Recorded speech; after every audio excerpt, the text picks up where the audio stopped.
स्टेटसचे लोक आहेत त्यांचं जेवण आधीच झालंय. पाऊल तिथे शब्द वापरतो, पहिला एक जण दुसऱ्याच्या आधी जेवतो, एक जण खाऊन मस्त होतो, हा शब्द वापरला त्या ठिकाणी. मस्त होतो म्हणजे काय? तृप्त, म्हणजे नुसता तृप्त नाही, तिथं नशा आल्यासारखा भाव आहे त्या ठिकाणी. म्हणजे इतकं खाल्लंय का आता झिंगलाय खाऊन, तसं त्याचं इतकं त्यांनी मिष्टानं खाल्लंय, चांगले चांगले पक्वानं खाल्लंय. आणि बाकीचे जे गरीब लोक आहेत ते आले आणि त्यांना जेवायला काय नाही, त्यांच्या खाण्याची व्यवस्था नाही. कारण का? ते साधे लोक आहेत ना, येऊ द्या, प्रभू भोजन करायचंय, पण त्यांसाठी मग अगदी उरलं सुरलं म्हणा, किंवा त्यांनी त्यांचं स्वतःचं काहीतरी आणलंय आणि ते असं एकमेकांमध्ये शेअर करून खात, ती अवस्था आहे. त्या अवस्थेमध्ये पाऊल हेली लक्षात. प्रभू भोजनाचं भ्रष्टीकरण जे म्हटलं ना, ते भ्रष्टीकरण काय आहे? मंडळीमध्ये दुफळी माजली. कोणती दुफळी? एक वर्ग एकदम श्रीमंत आहे आणि एक वर्ग एकदम गरीब आहे, आणि ते लोक सगळे एकत्र येतात वर्शिपसाठी, भक्तीसाठी. आणि तेव्हा त्यांच्यामध्ये ही असमानता आहे. जी असमानता आपण यरुशलेमच्या मंडळीमध्ये पाहिलं होतं. काय होतं? सर्व प्रॉपर्टी विकून ते एकमेकांची काळजी घेत होते. आता ती परिस्थिती बदलली आहे आणि मंडळीमध्ये थोडासा बदल झाला. जसं जसं जागा बदलली, वेळ गेला, मंडळी वाढत गेली, तशा तशा नवीन समस्या मंडळीमध्ये येत आहेत. आणि त्यावेळेस मंडळीमध्ये भ्रष्टीकरण प्रभू भोजनाचं हे होतंय की मंडळी एकमेकांची काळजी करत नाही. आणि तेव्हा पाऊल म्हणतो, मी तुमची ह्याच्यासाठी वाहवा करू काय? मी तुमची वाहवा करणार नाही. आणि मग तो सांगतो, आता पुढे वाच. का? कारण मला जे प्रभूपासून प्राप्त झाले, वाच. कारण जे मला प्रभूपासून मिळाले हा, तेच मी तुम्हाला सांगितले हा, आहे की ज्या रात्री प्रभू येशूला हा, जन्म देण्यात आले त्या रात्री त्याने भाकर घेतली, हा, आभार मानून ती मोडली हा, आणि म्हटले, हे माझे शरीर आहे, हा, हे तुमच्यासाठी आहे, हा, माझ्या स्मरणार्थ हे करा. हा, मग भोजन झाल्यावर त्यांनी प्याला घेऊन तसेच केले आणि म्हटले, हा, हा प्याला माझ्या रक्ताने झालेला नवा करार आहे. हा, जितक्यांदा तुम्ही हा पिता तितक्यांदा माझ्या स्मरणार्थ हे करा. हा, कारण जितक्यांदा तुम्ही ही भाकर खाता व हा प्याला पिता तितक्यांदा तुम्ही प्रभूच्या मरणाची तो येईपर्यंत घोषणा करता. हा, वाच पुढं. म्हणून जो कोणी अयोग्य प्रकारे ही हा, भाकर आता खाईल, बघा, म्हणून जो कोणी अयोग्य प्रकारे ही, हे कोणतं 29 वचन आहे? 27. हा, वाच पुढं. म्हणून जो कोणी अयोग्य प्रकारे ही भाकर खाईल हा, अथवा प्रभूच्या हा, प्याला पिईल तर प्रभूचे शरीर व रक्त हा. या संबंधाने दोषी ठरेल. आता प्रभूचं शरीर आणि रक्त ह्या संबंधाने दोषी ठरतो. बरं, पुढे वाच. म्हणून माणसाने आत्मपरीक्षण करावे म्हणून माणसाने आत्मपरीक्षण करावं आणि मग त्या भाकरीतून खावे म्हणून मग त्या भाकरीतून खावे व त्या व त्या प्याल्यातून प्यावे. प्याल्यातून प्यावे. कारण त्या हा, शरीराचे आता मर्म आता हे 29 वचन आहे ना. कारण त्या शरीराचे मर्म. आता हे जो त्या शरीराचे शब्द आहे, हे शरीर कोणतं आहे आता? हा, हा, हे शरीर मंडळीसाठी वापरलेले शब्द. 29 वचनामधले शब्द आहे ना, हे त्या मंडळीच्या शरीराचं जे मर्म आहे. मंडळी काय आहे? येशू ख्रिस्ताला मंडळीसाठी उपमा वापरलाय ना. काय काय वापरल्या? एक उपमा वापरली. मंडळी काय? इमारत आहे, जिथं मंडळी काय? एकमेकांसाठी जिवंत धोंडे, तुम्ही आणि मी सर्व काय त्याच्यामध्ये जिवंत धोंडे रचले जाऊन ती इमारत पूर्ण होती. त्याचा पाया येशू ख्रिस्त आहे. ती उपमा आहे. दुसरी उपमा आहे, सगळी मंडळी, सगळे विश्वासणारे येशू ख्रिस्ताचं काय आहे? शरीराचे अवयव आहे. पहिले मध्ये सांगितलं 12व्या अध्यायामध्ये ना, का एक जण हात आहे, एक जण नाक आहे, एक जण डोकं आहे, एक जण पाय आहे. तसे सर्व मंडळी काय आहे? येशू ख्रिस्ताचे अवयव आहे. ते शरीर, त्याच्याविषयी पाऊल आहे ठिकाणी बोलत. म्हणून आता 29 त्या शरीराचे मर्म न ओळखता जो खातो आणि पितो, तो काय करतो? खाण्याने आणि पिण्याने आपणावर दंड आला. कशामुळे दंड आला? दंड कशामुळे आला? कशाचं मर्म न ओळखलं? प्रभूचं नाही, मंडळीच्या एकत्र असण्याचं मर्म नाही ओळखलं. आणि त्याच्यामुळं मग तुकडं म्हणतो, ह्याच्यामुळे तुमच्यामध्ये बरेच जण काय झाले? पुढे वाच. मध्ये पुष्कळ जण दुर्बळ, आजारी आहेत, आणि बरेच निद्रेत आहेत. निद्रेत म्हणजे मेलेत. कशामुळं? त्यांनी प्रभूच्या शरीराचं मर्म ओळखलं. आता प्रभूचं शरीर म्हणजे पुन्हा येशू ख्रिस्ताचं शरीर म्हणून पाहू नका.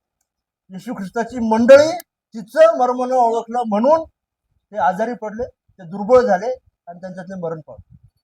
आता इथं काय प्रॉब्लेम आहे मंडळीचा? ती मंडळी एकमेकांना समजून घेते, काळजी करत नाही.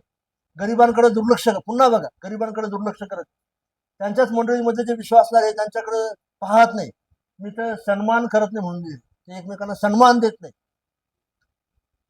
पाऊल म्हणतो, तुम्हाला तुमची स्वतःची घरं नाही का खाण्यासाठी, जे तुम्ही प्रभू भोजनाच्या नावाने एकत्र येता आणि दुसऱ्यांपेक्षा पोटभर खाताय आणि तुमच्या बाकीचे जण उपाशी राहतात. तुम्ही इतकं खाताय, काही लोक का तुम्ही मस्त होतायत, तुम्हाला नशा येते खाऊन खाऊन, आणि बाकीच्यांना खायला पण मिळत नाही. आणि ती जर तुमच्या मंडळीची अवस्था असेल तर तेव्हा त्यांना तो म्हणतोय की तुम्ही आत्मपरीक्षण करा आणि मग त्या भाकरीतून खा आणि त्या प्यालातून. आता ह्या वचनाला आपण सोयीनुसार ना आपल्याकडे स्वतःच्या आत्मपरीक्षणासाठी वापरून देतो, आणि मागच्या आठवड्यामध्ये काही पाप केलं का ते आठवा, आणि मग त्याला प्रभूला क्षमा मागा, आणि मग प्रभू भोजन घ्या, असं आपण आज त्याला ट्रान्सफर केलं. ऍक्च्युअली त्या संदर्भामध्ये त्याचा आणि आज आपण जे करतो त्याचा काहीच संबंध नाही. आत्मपरीक्षण करा असं त्याचा अर्थ नाही, आपण ते करावं जर. पण पाऊल जे शिकवत आहे ते मी मंडळीबद्दल किती जबाबदार आहे त्याच्याबद्दल तर शिकवतो. काय मी मंडळीमध्ये येत असताना माझ्या भावाची, माझ्या बहिणीची काळजी घेतली, काय मी त्यांच्याकडे लक्ष देऊन आहे, काय मी त्यांची विचारपूस करत आहे, काय ते अडचणीमध्ये असताना मी जाऊन त्यांच्यासाठी काही करायचा प्रयत्न करत आहे, ते जर नसल तर त्या ठिकाणी पुन्हा जे जुन्या करारामध्ये वेगळ्या भाषेमध्ये सांगितलं, मलाखीमध्ये, तुम्ही शापग्रस्त आहात,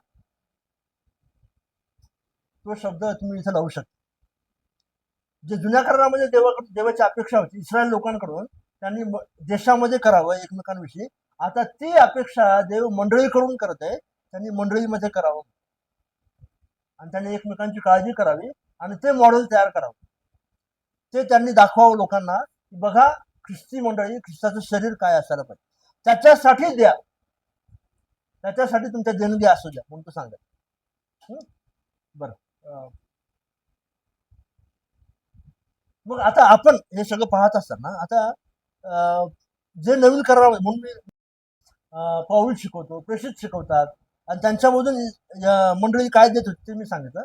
आता मग आपण आता 2000 वर्षानंतर भारतासारख्या देशामध्ये राहत असताना, अमरावतीमध्ये येऊन आपण असताना आपण काय द्यावं, आपल्यासाठी आज्ञा काय, तो प्रश्न पडायला पाहिजे, है ना, स्वाभाविकपणे. मग आम्ही दशांश द्यायला पाहिजे, किंवा आम्ही अजून वेगळं काय करायला पाहिजे, किंवा आम्ही अजून वेगळं काही स्वतःचं स्वतंत्र असं मॉडेल तयार करायला पाहिजे, ते आपण काय करायला पाहिजे. त्यासाठी काही काही सूचना किंवा काही गाईडलाईन्स ना मी म्हणू शकतो, ते आपण विचार करू. एक म्हणजे आपण काय द्यावं, देवासाठी काय द्यावं, देवाला द्यायचं. लक्षात आहे, आपण सुरुवात करून केली होती, देव मालक आहे, सगळ्या गोष्टींचा मालक कोण आहे, देव. आपण कोण आहोत, कारभारी आहोत. म्हणजे काय, मी मालक नाहीये, आणि जे जे काही देवाने मला दिलं ते त्याच्या मालकीचं आहे, मला त्याच्यासाठी वापरायचं, मग मला द्यायचं देवासाठी. मग मी काय काय कोणत्या क्षेत्रामध्ये देऊ शकतो, काय काय देऊ शकतो. एक म्हणजे माझं मनाचं समर्पण असायला, मी पूर्णपणे देवाला समर्पित माझं मन करायला हवं की देवा, मीच तुझा आहे, मीच तुझा आहे म्हटल्यावर माझं मन, माझं विचार, माझं वागणं, माझं बोलणं हे सगळं काही तुझं आहे.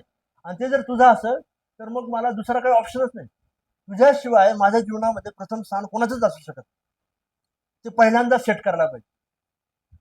बाकीचं देणं बिणं ते सगळं नंतर करतो, पहिल्यांदा ते व्यवस्थित करायला हवं की काय माझ्या जीवनामध्ये देवाचं स्थान प्रथम आहे का, ती जागा दुसरं कोणी घेतली, ती जागा माझ्या कुटुंबाने घेतली असेल, माझ्या गरजांनी घेतली असेल, माझ्या नातेवाईकांनी घेतली असेल, किंवा अजून कोणी घेतली असेल, काय ते बरोबर आहे का, माझ्या जीवनामध्ये पहिलं स्थान देवाचं आहे, आणि त्यासाठी काय मी माझ्या मनाचं, माझ्या जीवाचं समर्पण केलं आहे. दुसरी गोष्ट, आपल्या शरीराचं समर्पण. रोमकरासपत्र 12 अध्यायामध्ये म्हणतो की तुम्ही आपल्या शरीराचा जिवंत, आठवतं, पवित्र आणि पुढं आठवतं, बरं वाचा, रोमकरासपत्र 12 अध्याय पहिलं वचन. हा,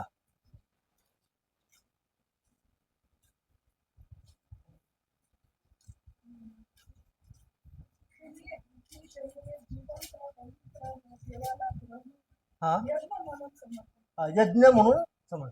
काही भाषांतर म्हणजे जिवंत यज्ञ म्हणून समर्पण करा म्हणतात, लिव्हिंग सॅक्रिफाईस.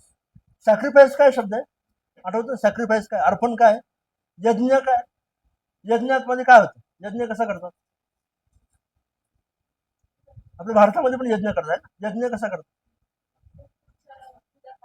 हा, काय असतं यज्ञामध्ये, मुख्य काय असतं, जलात आहे तिथं ते हे असतं का त्याला 7-8 प्रकारचे जडीबुटी आहेत. हा ते मध्ये चौरंग असतं ना, चौरंग असतं त्याच्यामध्ये आग लावतात आणि आग लावून त्याच्यामध्ये जेव्हा ते भस्म तयार होतं ना, लाकूड टाकून म्हणून अजून काय टाकून, ते यज्ञ आहे.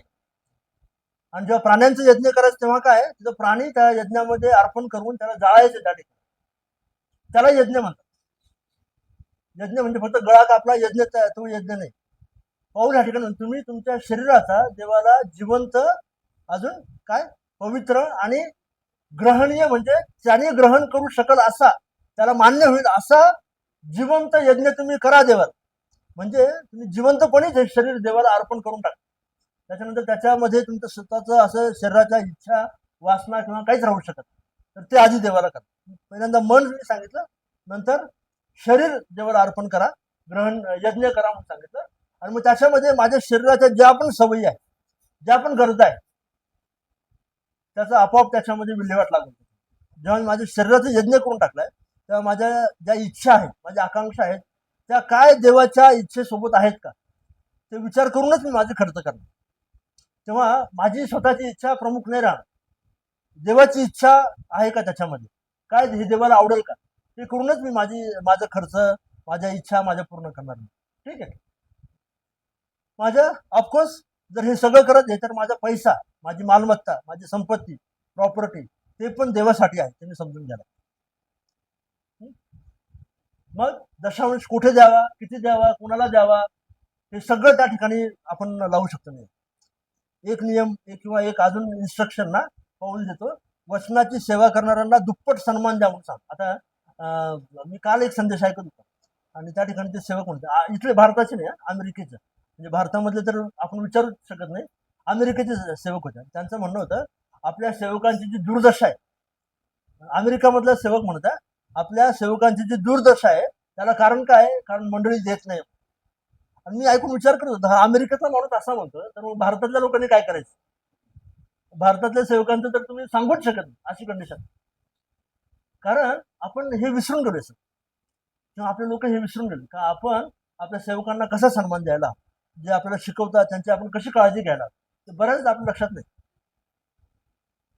आणि ते जर लक्षात आपण घेतलं तर मग आपण कसं पैसा द्यायला पाहिजे, दशांश द्यायचं कारण काय, कोणासाठी आपण देतो. पाऊल जेव्हा म्हणतो का तुमच्या मंडळीतल्या लोकांची काळजी घ्या, तर त्याच्यामध्ये आपण काय खर्च करत आहोत, कुठं खर्च करत आहोत, ते आपण प्रश्न विचारला पाहिजे. आणि मग त्याचा आपण त्या अनुषंगाने आपण विचार करायला पाहिजे. नंतर मिशन कार्यासाठी पैसा कुठे जायला हवा, मिशनसाठी आपलं कंट्रीब्युशन काय, कोणाला आपण देत आहोत, कसं देत आहोत, किती देत आहोत, ते त्या ठिकाणी प्रश्न येतो. समाजातल्या गरजू घटकांसाठी, आपल्या समाजामध्ये आजूबाजूला जे गरजू लोक आहेत, जसे इस्रायल लोकांना आज्ञा होती ना, विधवांची काळजी घ्या, गरिबांची घ्या, जे अनाथ आहेत त्यांची घ्या, उपऱ्यांची घ्या.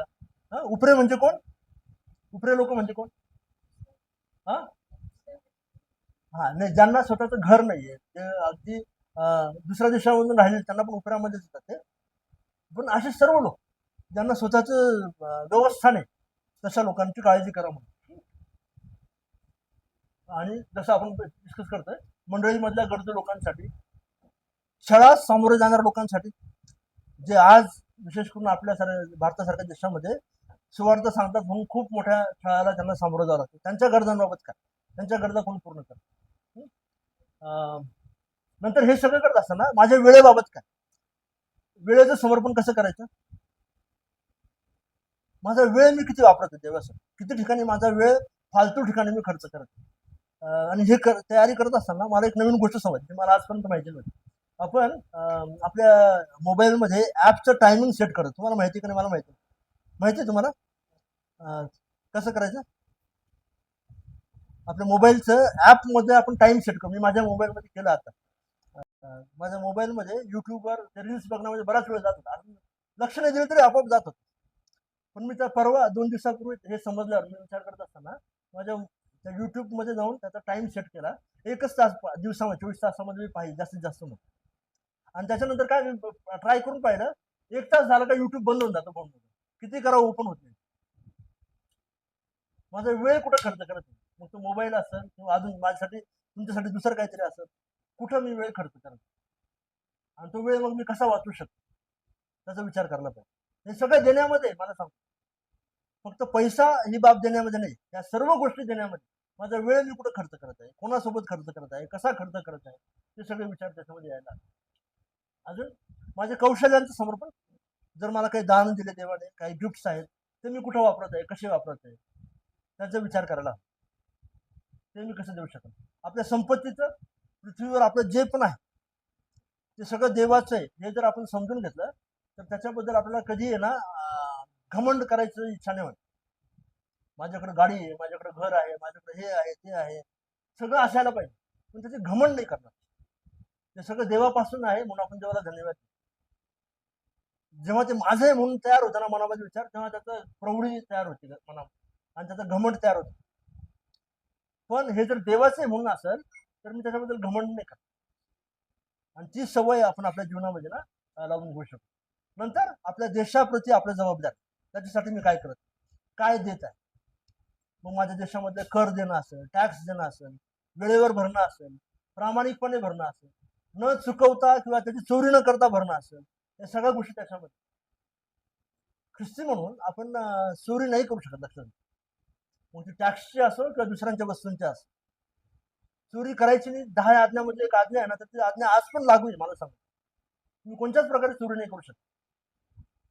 मग मी माझ्या देशाप्रती काय काळजी घेत, किती चांगला ख्रिस्ती भारतीय नागरिक आहे, आणि त्यासाठी मी काय करत आहे. मग माझ्या देशामधले जे गरीब लोक आहेत त्यांसाठी माझी काय काळजी. जेव्हा देशामध्ये माझ्या काही आकस्मिक आपत्ती येतात, कुठं पूर आला किंवा भूकंप आला, त्या परिस्थितीमध्ये माझं कंट्रीब्युशन काय आहे. मणिपूर सारखी काही घटना घडते, त्यासाठी आम्ही काय करू शकतो, ते विचार आपण करायलाच पाहिजे मंडळी म्हणून, विश्वासणारा म्हणून. आणि ते सगळं आपल्या देण्यामध्ये यायला.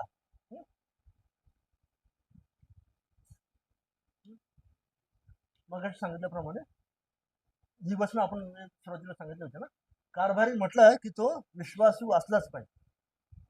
पुन्हा सांगितलं, प्रत्येकाला जसे कृपादान मिळाले तसे देवाच्या नानाविध कृपेच्या चांगल्या कारभाराप्रमाणे ते एकमेकांच्या कारणी लावा, एकमेकांच्या कारणी लावा, जे कृपादान तुम्हाला मिळाले. आणि आपल्याकरता प्रत्येक जण आपल्या स्वतःविषयी हिशोब देईल, हे विसरू नका. दररोज स्वतःला आठवण देईल. एक दिवस मला माझ्या प्रत्येक गोष्टीचा देवाला हिशोब द्यायचा, माझ्या स्वतःच्या वैयक्तिक जीवनाबद्दल पण द्यायचं आहे, आणि जे काही मी आजूबाजूला करत आहे त्याच्याबद्दल पण द्यायचं. आम्ही विश्वासणारा म्हणून पण आम्हाला हिशोब द्यायचा, मंडळी म्हणून पण हिशोब द्यायचा, हे विसरायला नाही. आणि ते लक्षात घ्या. बरं, काही प्रश्न आतापर्यंत जे आपण डिस्कस केलं त्याच्यामध्ये तुम्ही म्हणाल ना दादा, तुम्ही दशांशबद्दल आम्हाला सांगितलंच नाही का, दशांश द्या, इतका द्या असं म्हणून काहीच सांगितलं नाही म्हणून. तुम्ही सांगा काय करायला पाहिजे, तुमचे काय प्रश्न आहे. सोडून घेतोय, त्या मुलाची खंडणी भरून दुसरा प्राणी द्यायचे आणि ते बाळ सोडून घ्यायचे, म्हणजे कॉस्ट आली ना. त्या मुलासाठी काही अर्पण करून ते बाळ त्यांना सोडून जात. जनावरासाठी पहिला प्रत्येक जनावर देवाचा होता. प्रथम वत्स, प्रत्येक वत्स जो आहे ना देवाचा, मग ते देवाला जाऊन अर्पण करावं लागायचं. असे खूप नियम होते जुन्या करावं. म्हणजे फक्त दशांश म्हणून त्याला पाहू नको.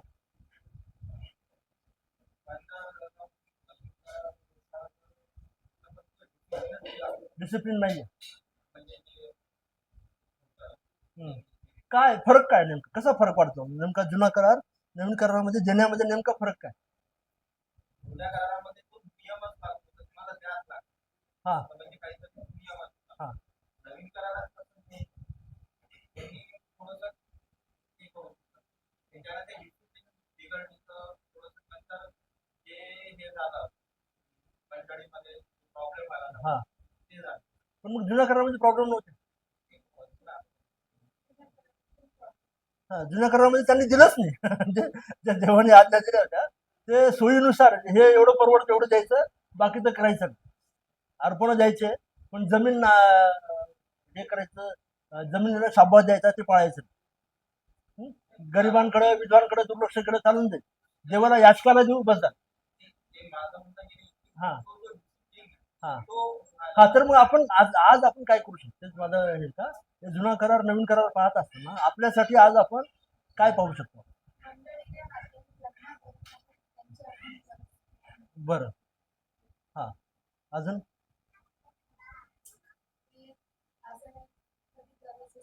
हा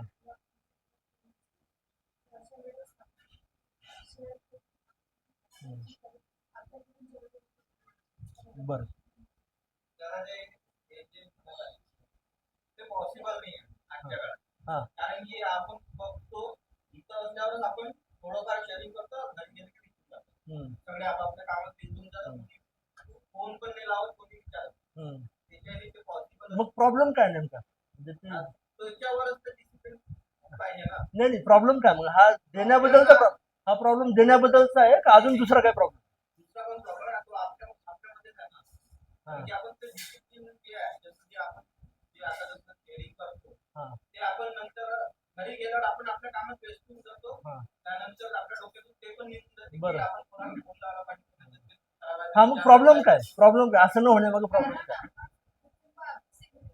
हा आपण मंडळीला कुटुंब मानत नाही आपण. हम्म, हम्म, हम्म, आणि त्यानंतर दुसरा प्रॉब्लेम हा पण आहे की सगळ्यात मोठं म्हणजे आजचा जो काळात आहे ना, हम्म. की सगळ्यांना म्हणजे त्यांची कमाई कुठेतरी कमी पडते बरं सगळ्यांची. हम्म, त्याच्याने ते पण थोडा विचार करतात की हम्म. त्यासाठी बरोबर आपण मला हा, मग त्याच्या बाबत काय करू शकतो त्याच्याबरोबर आपण जर मंडळीमध्ये जर काहीतरी हा. अशी एक केली आपण तयार की त्यांची इन्कम पण येणार आणि ते टाइम पण देऊ शकणार.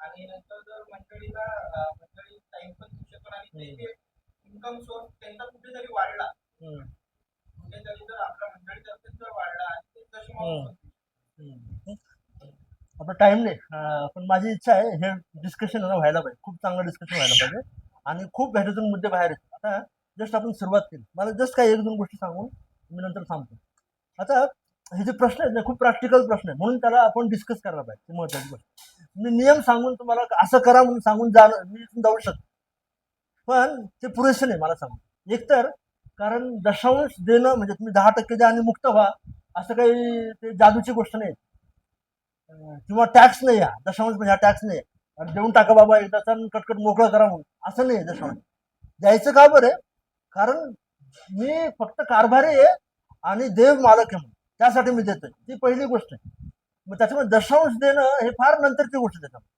माझ्याजवळ जे काही आहे ते सर्व देवाचंच आहे हे जर माझी अंडरस्टँडिंग असेल तर ते दशांश वगैरेचा प्रश्नच राहतो पहिली गोष्ट म्हणून त्या अंडरस्टँडिंग पासून आपल्याला यावं लागेल पण त्याच्यावर भरपूर सारखे कॉम्प्लेक्स गोष्टी आहेत खूप कॉम्प्लिकेशन्स त्याच्यामध्ये उदाहरणार्थ जसं मयूरने एक मुद्दा सांगितला ना आता तेवढं इन्कमच नाही लोकांचं किंवा लोक तेवढं कामच करत नाही मग काय करायचं दुसरा एक प्रॉब्लेम आहे आम्हाला ही मंडळी आमची घर आहे म्हणून वाटतच नाही जे पहिल्या करीन मधल्या मंडळीचं होतं ना काही लोक पार्टी करतायत आणि काही लोक उपाशी मारतायत आणि ते त्या पार्टीमध्ये एन्जॉय करतायत ह्याच्या दुःखामध्ये रडत बसतायत पण उपासनेसाठी एकत्र येतात प्रभू भोजन करतायत पण आपसामध्ये प्रॉब्लेम काय ते दोघेही एकत्र नाही आणि तशा लोकांना पाहून म्हणतो की तुम्ही प्रभू भोजन करून उपयोग नाही मग त्या लोकांनी काय करायला पाहिजे करीन करायच्या मंडळीला आपण काय सल्ला देऊ आज द्यायचं झालं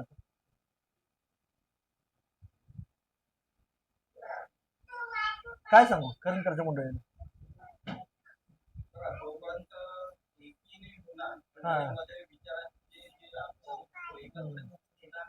आणि असं शारीरिक एकत्र फायदा नाही तुमचे विचार पण एकत्रित आले पाहिजे आणि त्यानंतर त्या मंडळीत बरोबर डिफरंट आता एक जो त्याला बऱ्याचदा हा प्रश्न आहे ना जर तुम्ही मार्क्सवादी पक्षाचे किंवा कम्युनिस्ट पक्षाचे जर समजा तुम्ही हे ऐकलं मॅनिफेस्टो म्हणतात त्यांचा जाहीरनामा ऐकलं त्यांची विचारधारा काय साम्यवादी म्हणतात म्हणजे काय सर्वांना सगळ्या गोष्टी सारख्या पाहिजे आता ते पहिल्या चर्चमधलं मॉडेल होतं तसं म्हटलं तर ना कोणी स्वतःचं काही म्हणत नसतं ज्याला गरज लागली ती जमीन विकायची वाटून द्यायचं मग तसं त्याला साम्यवादी विचारसरणी आपण म्हणतो पण ख्रिस्ती मंडळी साम्यवादी नाही किंवा कम्युनिस्ट नाही मार्क्सवादी म्हणा किंवा कोणती कम्युनिस्ट पक्ष नाही इथं श्रीमंतीला विरोध नाही मला सांगू आणि इथं तुम्ही गरीब असण्याबद्दल तुम्हाला लाज वाटायची पण गरज नाही मंडळीमध्ये एकत्र असतात श्रीमंतीच्या ठिकाणी आहे गरिबीच्या ठिकाणी तिथं हा भेदभाव मिटवायचा प्रयत्न नाहीये का सगळ्या गरीब लोकांनी श्रीमंत व्हायला पाहिजे किंवा श्रीमंतांनी श्रीमंती सोडून द्या आणि अरण्यामध्ये जाऊन किंवा भिकारासारखं जीवन जगा. ते सांगत नाही या ठिकाणी विचार काय तुम्ही एकमेकांची काळजी कशी करताय, तुम्हाला काळजी वाटते का नाही, तो विचार या ठिकाणी. आणि तुमची काळजी वाटल्यामुळे तुम्ही कशी काळजी करताय, एकमेकांना काय दाखवताय तुम्ही, काय देताय तुम्ही, त्याच्याबद्दल विचार आहे. तर पहिली बाब. दुसरी बाब, देत असताना किंवा देण्यासाठी माझ्याकडे काहीतरी असायलाच पाहिजे आणि त्यासाठी मी कष्ट करायला पाहिजे. म्हणून इस्रायल लोकांना जेव्हा सब्बाताचा नियम आहे ना तेव्हा तुम्ही 6 दिवस कष्ट करा आणि मग 7व्या दिवशी आराम करा. कष्ट न करता आराम करायला परवानगी नाही. तुम्ही 6 दिवस काम करायलाच पाहिजे, त्याच्यानंतरच तुम्ही आराम करायला पाहिजे. मग तुम्ही कोणीही असा, विद्यार्थी असा, शिक्षक असा, काम धंदा करणारे असा, पण तुम्ही 6 दिवस काम करावं ही अपेक्षा. त्याच्यानंतर तुम्हाला शाबात उपभोगायला तुम्हाला आशीर्वाद येतो. नाहीतर तुम्ही आळशी आहात. म्हणून काम न केल्यामुळे जर गरिबी असत तर ते अजून दुसरी समस्या आहे. मग त्याच्याबद्दल आपल्याला शिक्षण द्यायला पाहिजे, लोकांना शिक्षण मिळायला पाहिजे, मी काम करणार असायला पाहिजे. तिथं गरीब श्रीमंतीचा प्रश्न नाही, पण मी कष्ट करून माझं पोट भागवण्यापर्यंत तेवढं तरी मी कमवत आहे, माझ्या गरजा पूर्ण करण्यापर्यंत तरी मी कमवत आहे. जर ते होत नसेल तर मग भयानक प्रॉब्लेम येतो. आपल्या थिओलॉजीमध्ये असेल किंवा आपल्या वचनाच्या अभ्यासामध्ये असेल, सगळ्या गोष्टींमध्ये असेल. तर ह्या सगळ्या ज्या आहेत ना त्या गडबडी आहेत ना त्या आपल्याला दूर करायला पाहिजे. त्याच्यानंतर आपण मग हे विचार करू शकतो मी काय द्यायला पाहिजे. हे म्हणणं सोपं आहे का सगळं काही देवाचं आहे, माझं सगळं काही देवाचं आहे, पण सगळं काही देवाचं आहे म्हणून मी दुसऱ्याच्या जीवावर नाही जगायला पाहिजे ना. तसं होत असेल तर मग प्रॉब्लेम आहे. माझं सगळं काही देवाचं आहे आणि आम्ही सगळे मंडळीचा एक भाग आहोत, पण हे कोण म्हणतंय, ज्याच्याकडे काही नाही तो म्हणतोय. उलट मंडळीमध्ये असा एकही जण नको ज्याची ही अवस्था व्हायला हवी की मी आता काय करू म्हणून. माझ्या मंडळीचा हिस्सा म्हणून माझी इच्छा काय पाहिजे, माझ्याकडे एवढं असायला हवं की मी कोणाला तरी कसं देईल म्हणून. आणि ते प्रत्येकाची विचारसरणी असायला. म्हणून देत असताना त्या बाबींचा आपण विचार करला. एक महत्वाचा प्रश्न आहे ना जो ज्याला आपण डिस्कस नाही केला आपण किंवा कोणी विचारत नाही मला, दशांश द्यायचा कशासाठी. आता मंडळीमध्ये किंवा कुठेही तुम्ही चर्चमध्ये जाल दशांश का देतो आपण, सेवेसाठी. म्हणजे कसं द्यायचं,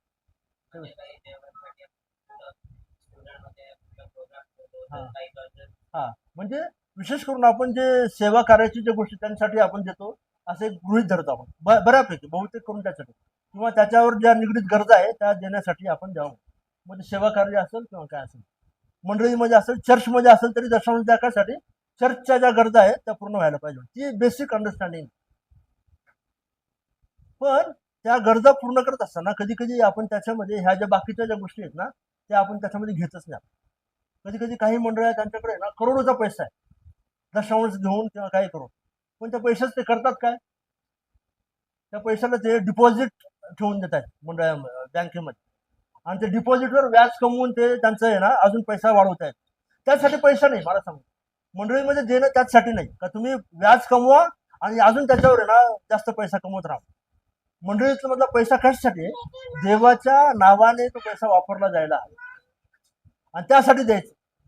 मग त्यासाठी प्रत्येक गरज जी मंडळीची आपण पूर्ण करायला पाहिजे. सलाम पाहिजे आणि त्या अनुषंगाने आपल्याला द्यायचंय, त्यासाठी आपल्याला द्यायचं. मग ती सेवा असेल, आपल्या मंडळीतल्या गरजा असतील, मंडळीचं लाईट बिल असेल, मंडळीचं भांडे कुंडे असतील किंवा जेवणाची व्यवस्था असेल किंवा कोणत्या सेवकाची त्याच्या महिन्याचा खर्च भागायला पाहिजे त्यासाठी असेल, त्या सर्व गोष्टीसाठी आपण द्यायला पाहिजे. आपल्या देण्यामागं ती गरज महत्वाची आहे. आणि फक्त असंच नाही का मला फक्त देऊन टाकायचं मला काही घेणं देणं नाही, त्यासाठी नाही.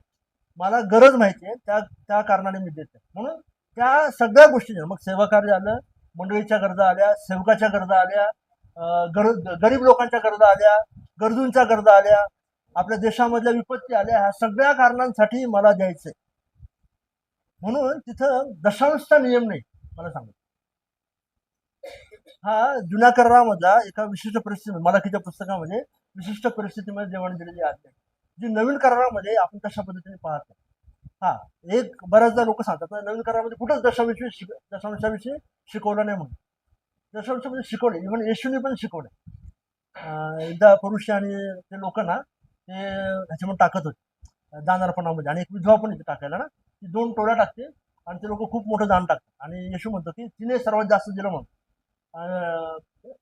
दुसऱ्या ठिकाणी एकदा तू त्या लोकांना निषेध करताना म्हणतो तुम्हाला धिक्कार असो, कारण तुम्ही बडीशेप, पुदिना या सगळ्यांचा दशांश देता आणि ज्या बाकीच्या गरजा आहेत त्यांना तुम्ही दुर्लक्ष करता म्हणून. येशू म्हणतो त्या करायच्या होत्या पण ह्या सोडायच्या नव्हत्या. म्हणजे तुम्ही दशांश द्यायला पाहिजे होता हे गृहीत आहे, त्याच्यासोबत तुम्ही इतर ज्या गोष्टी त्यांच्यावर पण तुम्ही खर्च करायला पाहिजे होता ते येशू सांगतो त्या ठिकाणी. पण येशू दशांशाशी बोलतो, दशांश नाही असं आपण म्हणतो. पण तो जुन्या कराराचा नियम जर आपण म्हणत असतो दशांशचा, तर यहुदी लोकांचे जे बाकीचे नियम आहेत ना ते सर्व तुम्हाला मान्य करावं लागतं. दशांश पण आहे, फक्त एक दशांश नाही आहे, 3 प्रकारचे दशांश आहे. लेवी आणि याजकांसाठी दशांश आहे, नंतर सणांच्या वेळेस देणारा दशांश आहे, आणि गरीब आणि अनाथ, विधवा, परके, उपरी त्यांच्यासाठी द्यायचा दशांश आहे. 3 प्रकारचे दशांश त्या ठिकाणी सांगितले. प्लस मग त्याच्यामध्ये शब्बात आहे, शब्बाताचे वर्ष आहे, योबेल वर्ष आहे, तेव्हा तुम्हाला जे सोडायचं ते, प्लस अर्पण आहे तुमचे पापार्पण, होमार्पण, सगळे अर्पण त्यासाठी येणारा खर्च आहे, प्लस तुमचं प्रथम वर्षाचा अर्पण आहे, प्लस तुमचं पहिल्या हंगामाचं फळ आहे. असे कितीतरी दान अर्पण तुम्हाला जुन्या कराराचे आहेत. आणि ते जर तुम्हाला जर तसा जुन्या कराराचा नियम म्हणून जर तुम्ही पाहत असाल तर तुम्ही अजून अडचणीत सापडा, कारण तिथं देणं जे आहे खूप मोठ्या प्रमाणात. बरं.